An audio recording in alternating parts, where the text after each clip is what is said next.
The member for Bowman. Madam Deputy Speaker, there's no agreement so far, no disagreement about the need for a fiscal stimulus package, no matter how hard you've worked on the other side to confect any disagreement. As observers have noted today, it's been important to have something that is swift and substantial, forward-loaded, and also, of course, one that targets the weaker areas of the economy. The question today is why was it so slow in coming? We have had domestic signals showing a slowdown for months, and you've had ample opportunity to act. What's become obvious in the last 6 to 9 months is that we have had a leader of the government so concerned about earning the mantle of being a responsible economic manager that they've been prepared to introduce seniors, carers and pensioners for 6 months. There was a budget back in May and the cue was not taken. So as I add a postscript to today's matter of public importance, I think it's probably timely to go through a chronology of just how slow this Prime Minister was to act and react. We became very used to those overseas trips, I think 12 or 13 jaunts overseas.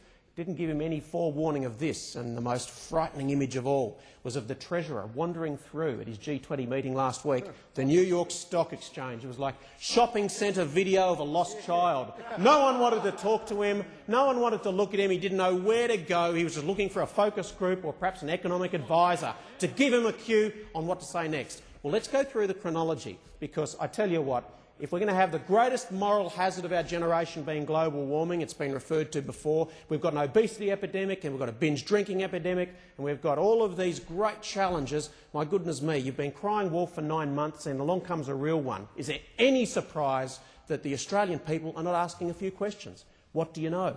What are the figures you base it on? Simply provide us some of the economic data. It has not been forthcoming and we're right to ask why. That's a fairly simple question. You spent your whole time confecting moral crises on the other side. By golly, Australians think you're an unlucky lot in government, aren't you?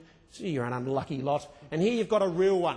Strikes you and blindsides you despite all of the Prime Minister's trips overseas and all this great advice, which he won't offer to us today. Look, let's go through the chronology.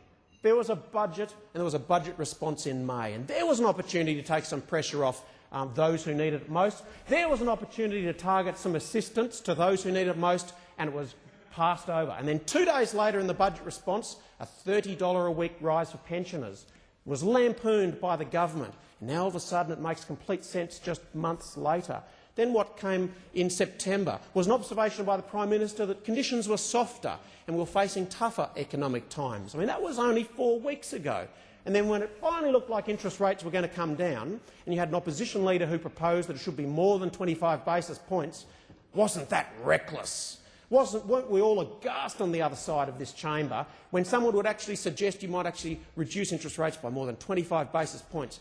You lot over in government, you were trepid and nervous and you didn't know where to go next, and you watched on while the RBA, and they goaded the RBA into raising interest rates, and they didn't know when they were going to come down. And sure enough, there's a 100 basis point drop, and what happens over in the government side of this chamber? Well, the government suddenly starts protecting banks and saying there's no need to pass on 100 basis points. I mean, the other side of this chamber has spent a generation on the Labor side of politics bagging big banks, but suddenly, when this side came up with the idea that you might have full pass-through of an interest rate cut, it was sacrilege. Now let's note that that 20 basis point pass-on that was being requested represents probably $2.9 billion out of $23.5 billion of bank profit in the last 12 months. I mean, that's barely 10%.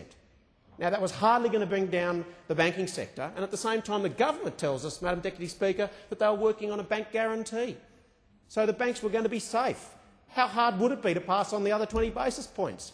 I mean, we are dealing with around $700 billion in mortgages around Australia. To pass on the extra 20 basis points was barely $1.4 billion, barely a drop in bank profits. But here you had the government talking out of both sides of their mouth, saying that they suddenly had to protect the banking sector and they could pass on as little or as much as they chose.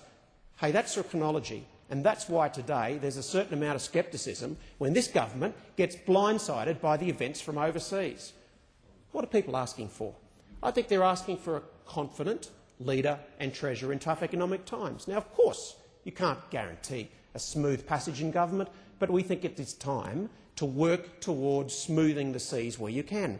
Now, at a time when they should have been identifying the slowing in the economy, which is the time when you need confidence-building measures, where were they?